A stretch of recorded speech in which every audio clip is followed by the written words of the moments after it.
என் செய்யும் வினைதான் என் செய்யும் என்னை நாடி வந்த கோல் என் செய்யும் கொடுங்கூற்று என் செய்யும் கூரேசர் இருதாலும் சிலம்பும் தண்டையும் சதங்கையும் சண்முகன் தோளும் கடம்பும் என் கண்முன் வந்து தோன்றிடினேன். நம்ம இந்த வீடியோவில் பார்க்கக்கூடிய தலைப்பு அப்படிங்கிறது ராகுகேது பயிற்சி. எப்போவுமே ஒரு வருடத்தில் ராகுகேது பயிற்சி ஆகும்போது மக்கள் வந்து ஒரு எதிர்பார்ப்பு இருக்கும். இந்த கிரக பயிற்சியில் நமக்கு என்ன நன்மைகள் இருக்குது, என்ன தீமைகள் இருக்குது அப்படின்றது பொதுவாக எல்லாருக்குமே ஒரு எதிர்பார்ப்பு அப்படிங்கிறது இருக்க தான் செய்யும். அந்த வகையில் வந்துட்டு இந்த ஆண்டினுடைய ஆங்கில தேதியானது மே மாதம் 18ஆம் தேதி அன்னைக்கு தமிழ் வருஷம், அதாவது புத்தாண்டு, தமிழ் புத்தாண்டு பிறக்க போகுது. தமிழ் புத்தாண்டு விஸ்வாசு வருடம் 13ஆம் தேதி, சித்திரை 13ஆம் தேதி, அதாவது சித்திரை மாதத்துக்கு விஸ்வாச வருடத்தினுடைய முதல் மாதமான சித்திரை மாதத்தினுடைய 13ஆம் தேதி மாலை மணி 5:25க்கு. இது சரியான டைம் பார்த்திங்கன்னா ராகு காலம். இது ஞாயிற்றுக்கிழமை அன்றைக்கி இந்த ராகு பயிற்சியானது நடக்குது. இந்த ஞாயிற்றுக்கிழமை 4 to 6 எப்போவுமே ராகு காலம் அப்படின்ற காலம் வந்து பஞ்சாங்கத்தில் குறிக்கப்பட்டிருக்கு. இந்த ராகு காலத்தில் தான் இந்த ராகு பகவான் பயிற்சி ஆகிறார்.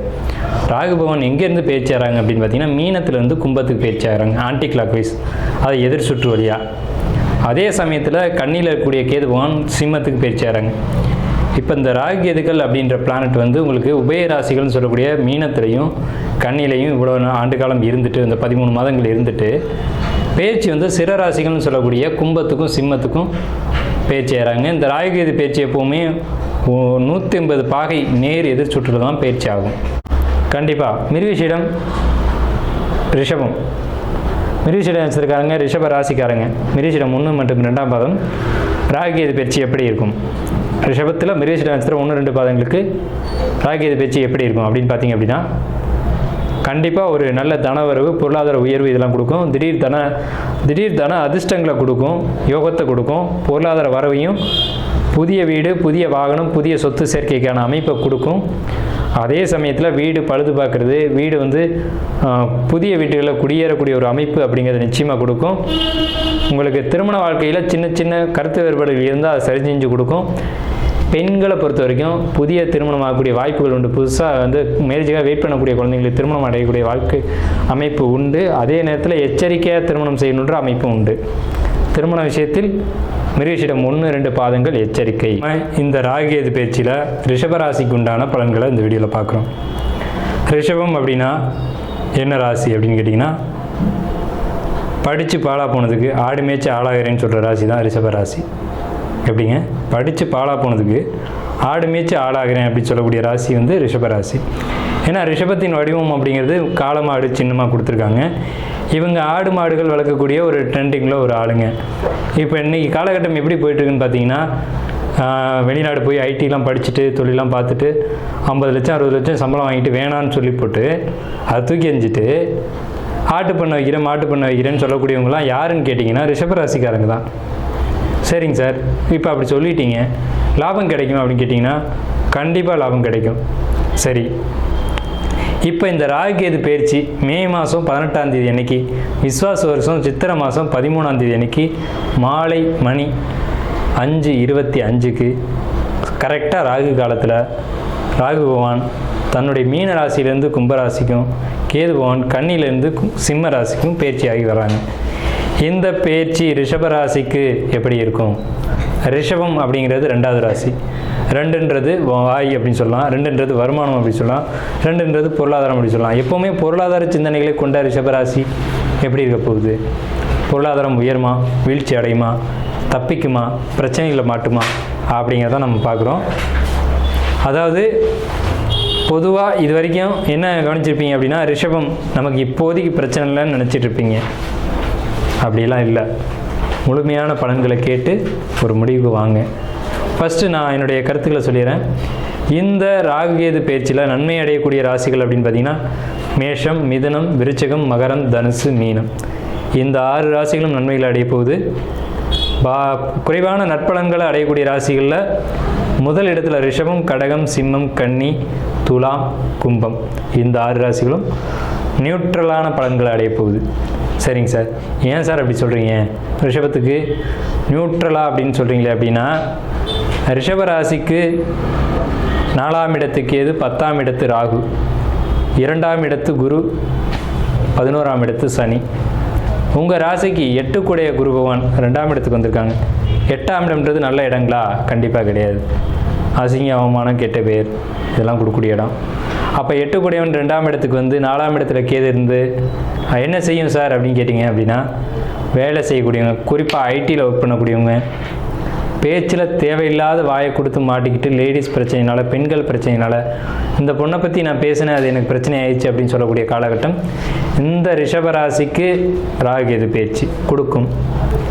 முதல்ல ஜாப்பில் பிரச்சனை கொடுக்கும். ஜாப் அப்படிங்கிறது வேலையில், ஜாப்பில் அதுவும் குறிப்பாக ஐடி ஃபீல்டில் இருக்கவங்களுக்கு பெண்களால் ஒன்று பிரச்சனை, நீங்கள் பெண்களை பற்றி பேசினதோ அல்லது நீங்கள் ஜாப்பில் இருக்கக்கூடாதுன்னு ஒரு பெண் வந்து ஒரு வேலை செஞ்சதோ இருக்கும். மொத்தத்தில் வேலையில் பிரச்சனை அப்படிங்கிற ஒரு அமைப்பு உண்டு. பதவிகள் கண்டிப்பாக கிடைக்கும். அது என்ன பதவி வேணாலும் இருக்கலாம். ஒரு பதவி அப்படிங்கிற ஒரு அமைப்பு இருக்கும். பதவியில் பிரச்சனை இல்லை. உங்களுக்கு 8ஆம் இடத்தை குருபவன் பார்க்குறாங்க. 8ஆம் இடத்தை அதிபதி 8ஆம் இடத்தை பார்க்குறாங்க. 8ஆம் இடம் சுபத்துவம் அடையுது. 8ஆம் இடம் நல்லா இருந்துச்சு அப்படின்னா என்ன அர்த்தம் அப்படின்னு கேட்டிங்கன்னா, திடீர் அதிர்ஷ்டங்களையும் தனவர்களையும் நிச்சயமாக கொடுக்கும். எதிர்மறை எண்ணங்கள் உருவாகும் உங்களுக்கு. ஏன்னு கேட்டிங்கன்னா 4ஆம் இடத்துக்கு கேது வந்து ஸ்ட்ரெஸ்ஸுக்கான கிரகம் சார். மன உளைச்சல், எண்ணத்தை வந்து எண்ணத்தை செஞ்சு அப்படிங்கிற டயலாக் நீங்கள் கேள்விப்பட்டிருப்பீங்க. எண்ணத்தை அப்படிங்கிறது கேது தான். ஒரு வெறுமை, விரக்தி அப்படிங்கிற ஒரு அமைப்பு வந்து கேதுவோட அமைப்பு. 4ஆம் இடம்ன்றது மனசு. அப்போ உங்களுக்குள்ள ஒரு விரக்தி அப்படின்ற ஒரு நிலை வந்து வந்தாச்சு. பேச்சினால பிரச்சனைகள், பேச்சினால சங்கடங்கள், பேச்சினால குழப்பங்கள், தேவையில்லாத வம்பு வழக்குகளை செலுத்தக்கூடிய நேரம்.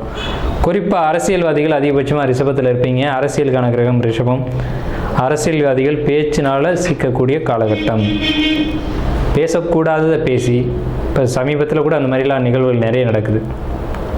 ஒரு அமைச்சர் வந்து அப்படி கேட்டிருக்காரு.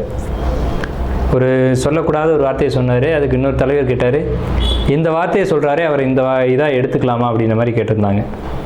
ஸோ அந்த மாதிரியான ஒரு அமைப்புகள் அரசியல்வாதிகளுக்கு இந்த மாதிரியான காலகட்டங்கள் வந்து போதாத காலகட்டம் அப்படின்ற ஒரு கான்செப்ட் வந்து இந்த காலகட்டத்தில் இருக்குது. ஸோ அரசியல்வாதிகள் பேச்சு வார்த்தைகளில் கவனம் தேவை. ரிஷபமாக இருந்தீங்க அப்படின்னா அது மாவட்ட கவுன்சிலராக இருக்கலாம், வார்டு உறுப்பினராக இருக்கலாம், மெம்பராக இருக்கலாம், யாராக வேணாலும் இருக்கலாம், தலைவராக இருக்கலாம், உயர்ந்த பதவியில் இருக்கலாம், யாருக்காக இருந்தாலும் அரசியலில் இருக்கீங்க அப்படின்னா என்ன பேசுகிறோம், ஏது பேசுகிறோன்ற கவனம் தேவை. 5ஆம் இடத்துக்கு ஏது 4ஆம் இடத்துக்கு வந்தாச்சு. பெண்கள் வழியில் தான் வம்பு வழக்குகளை இழுத்து விடும். பதவிகள் கிடைக்கும். பதவிகள் மூலமாக தொந்தரவுகள் வர்றதுக்கான வாய்ப்புகளும் உண்டு. கடன் சுமைகள் அதிகமாகும். கடன் மூலமாக நீங்கள் ஜீவிக்க வேண்டிய காலகட்டம். அதாவது கடன் மூலமாக கடன் வாங்கித்தான் படைக்கணும் அப்படின்ற ஒரு சிக்கலில் கொண்டு போய் விடக்கூடிய காலகட்டம் இந்த காலகட்டம். தொழில் முயற்சிகள் இருக்கும். தொழிலுக்காக கடன் வாங்குவீங்க. தொழிலுக்காக கடன் வாங்கினா தவறு இல்லை. கடன் வாங்கி தொழில் செய்கிறீங்க அப்படின்னா அதில் ஆடம்பர செலவுகளை மட்டும் குறைச்சிக்கோங்க. தேவையான தொழிலுக்கு என்ன தேவையோ அதை மட்டும் செய்யுங்க. பெருசாக போட்டு இழுத்துக்காதீங்க. ஏன்னா இப்போதைக்கு இந்த ராகுகேது பயிற்சி சப்போர்ட் பண்ணுது. ஆனால் ராகுகேது பயிற்சிக்கு பின்னாடி இந்த 18 மாதத்துக்கு பின்னாடி உங்களுக்கு நல்லா இருக்குமா அப்படின்றது நீங்கள் கொஞ்சம் கவனம் பார்த்துக்கணும். ஏன்னா தொழில்ன்றது நீண்ட கால விஷயத்தை நம்ம கவனத்தில் எடுத்துக்கணும். 4ஆம் இடம் அப்படின்றது வாகனம் அப்படின்னு அர்த்தம். அப்போ வாகனத்தில் பிரச்சனைகள் ஏற்படக்கூடிய காலகட்டங்கள் உண்டு. அதாவது பைக் எடுத்துகிட்டு போகிறீங்க அல்லது கார் எடுத்துகிட்டு போகிறீங்க, லக்ஸரியான கார் சார், வழியில் பஞ்சர் ஆயிடுச்சு அப்படின்னா என்ன செய்வீங்க? அப்படி ஆகக்கூடிய காலகட்டம் தான். பெட்ரோல் இருக்கான்னு பார்த்துட்டு வாகனத்தை எடுங்க. டாக்குமெண்ட்லாம் கரெக்டாக வச்சுருக்கீங்களான்னு பார்த்துட்டு வாகனத்தை எடுங்க. அதை தேவையில்லாமல் ஃபைன் கட்டக்கூடிய காலகட்டம். ஏன்னா சிம்ம ராசியில் கேது, சிம்மம் அரசு, அரசாங்கத்துக்கு ஃபைன் கட்டக்கூடிய காலகட்டம் வந்தாச்சு. வாகனங்களை பொறுத்த வரைக்கும் எடுக்கிறதுக்கு முன்னாடி டாக்குமெண்ட்டு, பேப்பரு, பெட்ரோலு, பிரேக்கு இதெல்லாம் செக் பண்ணிவிட்டு எடுங்க. இது என்னென்னு கேட்டிங்கன்னா, ஒரு பிரச்சனை அப்படின்னா அதுக்கு முன்கூட்டியே நம்ம வந்து தற்காப்பு வச்சுக்கிறது தப்பு இல்லை. ஆனால் ஒரு பிரச்சனைக்குள்ளே போய் சிக்கிக்கிட்டு அப்புறமேட்டுக்கு நம்ம ஒரு முடிவு தேடுறது அப்படிங்கிறது கொஞ்சம் சிக்கலான ஒரு அமைப்பாக இருக்கும். ஸோ அதனால் வாகனத்தில் பழுது வரக்கூடிய காலகட்டம், தொழிலில் இடையூறுகள் ஏற்படக்கூடிய காலகட்டம், லாபங்கள் குறையக்கூடிய காலகட்டம், உழைப்பு அதிகமாக செலுத்த வேண்டிய காலகட்டம் ரிஷபத்துக்கு வந்தாச்சு. ஸோ ரிஷபத்துக்கு பெரும்பாலான நற்பலன்களை சொல்கிறது குறைவு தான். மாணவர்களை பொறுத்த வரைக்கும் 5ஆம் இடத்துக்கு எது மன அழுத்தங்களை கடந்த காலகட்டங்களில் கொடுத்துருக்கு. 4ஆம் இடம் அப்படிங்கிறது படிப்பு, உயர்கல்வி அப்படின்னு அர்த்தம். அப்போ கல்வியில் பிரச்சனைகள் ஏற்படுத்தக்கூடிய காலகட்டங்கள் இப்போதைக்கு உங்களுக்கு. அப்போ என்ன செய்யணும்? படிப்பில் மட்டும் கவனத்தை செலுத்தணும்.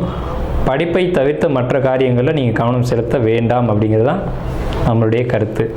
படிப்பு தடை ஏற்படுத்தக்கூடிய காலகட்டம், கவனங்கள் சிதறக்கூடிய காலகட்டம், தேவையற்ற சிந்தனைகள், மொபைல் அடிக்ஷன் இதெல்லாம் வரக்கூடிய காலகட்டம். மொபைலில் யூஸ் பண்ணுறீங்களா தப்பு இல்லை, எதுக்கு என்னத்துக்கு எஜுகேஷனுக்காக பயன்படுத்துகிறோம் அப்படின்னா அது முடிஞ்சோடனே ஃபோனை எடுத்து கீழே வச்சிடணும், அவ்வளோதான். அப்புறம் தேவைப்படும் போது தான் எடுக்கணும். சும்மா ஃபோனை நோட்டிக்கிட்டு ஃபேஸ்புக்கு இன்ஸ்டாகிராமு இதெல்லாம் பார்க்குறதுலாம் குறைச்சிக்கணும், அடிக்ஷனுக்குள்ளே கூட்டிகிட்டு போயிடும். ஏன்னா 10ஆம் இடத்து ராகு, 4ஆம் இடத்து கேது, 11ஆம் இடத்து சனி, 2ஆம் இடத்து குரு, இந்த அமைப்பு உங்களுக்கு வந்து ஒரு அடிக்ஷனுக்குள்ளே எடுத்துகிட்டு போகும். சரிங்களா? தொழிலில் இருக்கவங்களுக்கு எச்சரிக்கை தேவை. தொழிலில் லாபங்கள் குறையும். தொழில் வந்து நீங்கள் விரிவுபடுத்திங்களே தவிர தொழிலை மூடணும் அப்படின்ற ஒரு காலகட்டம் வராது. தொழில் டெவலப் பண்ணுவீங்க, ஆனால் ஆடம்பர செலவுகளை குறைச்சிங்கன்னு நம்ம சொல்கிறோம். ஏன்னா ராகு இருக்கிறது சனி வீடு. சனிக்கு ஆடம்பரம் பிடிக்காது, அலங்காரம் பிடிக்காது, எளிமையாக உண்மையாக இருக்கணும்னு நினைக்கிறது தான் சனி பகவான். லாபங்கள் சரியான விதத்தில் சரியாக கிடைக்கும். கிடைக்கிற லாபத்தை பெருசாக எண்ணி நீங்கள் இந்த காலகட்டத்தை கடத்தணும். லாபங்களை பொறுத்த வரைக்கும் வரும், வராமல் போகாது. ஆனால் வர்ற பணத்தை சேமிக்க கற்றுக்கணும். சேமிப்பு பொறுத்த வரைக்கும் உங்களுக்கு கண்டிப்பாக இந்த காலகட்டத்தில் சேமிப்பு அப்படிங்கிற ஒரு வாய்ப்பு இந்த ராகு கேது பேச்சில் நிச்சயமாக உண்டு. சேமிப்புக்கு பிரச்சனை இல்லை. திருமணம் இல்லை அப்படின்ற ரிஷபராசிக்காரங்களுக்கு திருமணம் கைகூடி வரக்கூடிய காலகட்டம் புரட்டாசி ஐப்பசி மாத காலகட்டம். பெண்களாக இருந்தாலும் சரி, ஆண்களாக இருந்தாலும் சரி, உங்களுக்கு திருமண காலகட்டம் கூடி வந்தாச்சு. குழந்தைகளை பொறுத்த வரைக்கும், குழந்தைங்களுக்கு படிப்பை பொறுத்த வரைக்கும் ரொம்ப சிறப்பாக இருக்குது. உள்ளூர்லேயே படிக்கக்கூடிய காலகட்டம். வெளியூர் போய் படிக்கணும்னு நினச்சிங்கன்னா அது கொஞ்சம் காலகட்டங்கள் ஆகும். இப்போது வெளியூரில் படிச்சுட்டு இருக்கீங்க அப்படின்னா அங்கேருந்து மாறி உள்ளூரில் வந்து படிக்கக்கூடிய ஒரு காலகட்டம் ஏற்படும். படிப்பில் தடை நம்ம ஆல்ரெடி சொல்லிட்டோம். ஸோ படிப்பை பொறுத்த வரைக்கும் தடைகளை ஏற்படுத்தக்கூடிய காலகட்டம், கவனம் தேவை. 10th 12th படிக்கக்கூடிய மாணவர்கள் படிப்பில் ரொம்ப அக்கறை எடுத்து கவனமாக படிக்கணும். படிப்பில் மட்டும் கவனம் இருக்கணும், வேறு எதுலேயும் கவனம் இருக்கக்கூடாது. அதாவது நல்ல குழந்தைங்களாக இருந்தாலும் கெட்ட பேர் வரக்கூடிய காலகட்டம் இது ரிஷபத்தை பொறுத்த வரைக்கும். தேவையில்லாத அவமானம், தேவையில்லாத அசிங்கத்தை சுமக்கணுன்ற ஒரு அமைப்பு இருக்குது. அதனால தான் நம்ம எதிரையும் எதிர்மறையாக சொல்லலை, எச்சரிக்கையாக சொல்கிறோம். குரு உங்களுக்கு 2ஆம் இடத்துல இருக்கிறதுனால 8ஆம் அதிபதி 2ல் அப்படிங்கிறதுனால உங்களுக்கு பாதிப்புகள் உண்டு. அது குடும்ப விஷயத்தில் கணவன் மனைவிக்குள்ளே பாதிப்புகளை ஏற்படுத்தும். கணவன் மனைவிகிட்ட வித்தியாசமான வார்த்தைகளை விட்டுறது, மனைவி கணவன்கிட்ட வார்த்தைகளை வித்தியாசமாக விட்டுறது, அந்த மாதிரியான சூழல்கள் இருக்கும். இது பொறுத்த வரைக்கும் ஒருத்தர் விட்டு கொடுத்து போகிறது தான் சரியான தீர்வு. உங்களுக்கு புதிய வேலைகள் தேடி இருந்தீங்க அப்படின்னா ரிஷபராசிக்காரங்களுக்கு புதிய வேலைகள் கிடைக்கும். உங்களுக்கு திடீர் தனவரவுகள் நிச்சயமாக உண்டு. தொழிலில் நல்ல ஒரு முன்னேற்றம் உண்டு. புதுசாக தொழில் ஆரம்பிக்கணும்னு நினைக்கிறவங்க சரியான காலகட்டம், புதிய தொழில்களை ஆரம்பிங்க. ஆனால் எளிமையாக ஆரம்பிங்க, பெருசாக ஆரம்பிக்க வேண்டாம். எளிமையாக ஆரம்பித்து படிப்படியான முன்னேற்றங்களுக்கான வழிவகைகளை செய்யும் இந்த ஆண்டு. இந்த 13 மாதம் ராகு கேது பயிற்சியில் உங்களுக்கு வளர்ச்சிகள் நிச்சயமாக உண்டு. அது நிதானமான வளர்ச்சிகள் தான் உண்டு. திடீர் அதிர்ஷ்டங்களோ பெரிய, அதாவது பொறுமையாக தான் வளரணும் அப்படின்ற ஒரு அமைப்பு. திடீர்னு எதை எடுத்தோம் கவுத்தோம் அப்படின்னு திடீர்னு வளர்ச்சி அப்படிங்கிறது, திடீர் அதிர்ஷ்டங்கள் அப்படிங்கிறத நீங்கள் பெருசாக நினைக்க வேணாம். நேர்மையான வழிகளில் முன்னேறக்கூடிய அமைப்பு அப்படிங்கிறது உங்களுக்கு உண்டு. நேர்மை தான் எப்போவுமே உங்களுக்கு கை கொடுக்கும் ரிஷபத்தை பொறுத்த வரைக்கும். ஸோ நேர்மையாக நடந்துக்கோங்க. விவசாயிகளை பொறுத்த வரைக்கும் நல்லாயிருக்கு. எடுத்த எடுப்புலேயே சொன்னோம், அது ஆடு மாடு வளர்க்கக்கூடியவங்களுக்கு ரொம்ப ஒரு அற்புதமான காலகட்டம் அப்படின்னு. கால்நடைகள்னு சொல்லக்கூடிய 4ஆம் இடத்துல கேது பகவான் வர்றதுனால கால்நடை வளர்க்கக்கூடியவங்க ரிஷபராசிக்காரங்களை பொறுத்த வரைக்கும் முன்னேற்றங்கள் சற்று தடைபடும். அதில் கொஞ்சம் எச்சரிக்கை தேவை. அது என்ன ஏதுங்கிறத பார்த்துக்கோங்க. உங்களுடைய சுய ஜாதகம் அதாவது முக்கியமாக பார்த்தாகணும் அப்படின்ற ஒரு அமைப்பு இருக்குது. உங்களுக்கு ஆஸ்தான ஜோதிடர்கள் இருந்தாலும் சரி, இல்லை நம்மள மாதிரி ஜோசியர்களை அணுகி நீங்கள் பார்த்துக்கிட்டாலும் சரி, இது கோச்சார பலன்கள் மட்டுமே. உங்களுடைய சுயஜாதகம் உங்களுக்கு முழுமையாக பேசும். சுயஜாதகம் சப்போர்ட் பண்ணும் பட்சத்தில் உங்களுடைய தொழில் முயற்சிகள் நல்லபடியாக இருக்கும் அப்படின்ற ஒரு நல்ல ஒரு கருத்துக்களை சொல்லி நம்ம இந்த நிகழ்வை நிறைவு செய்வோம்.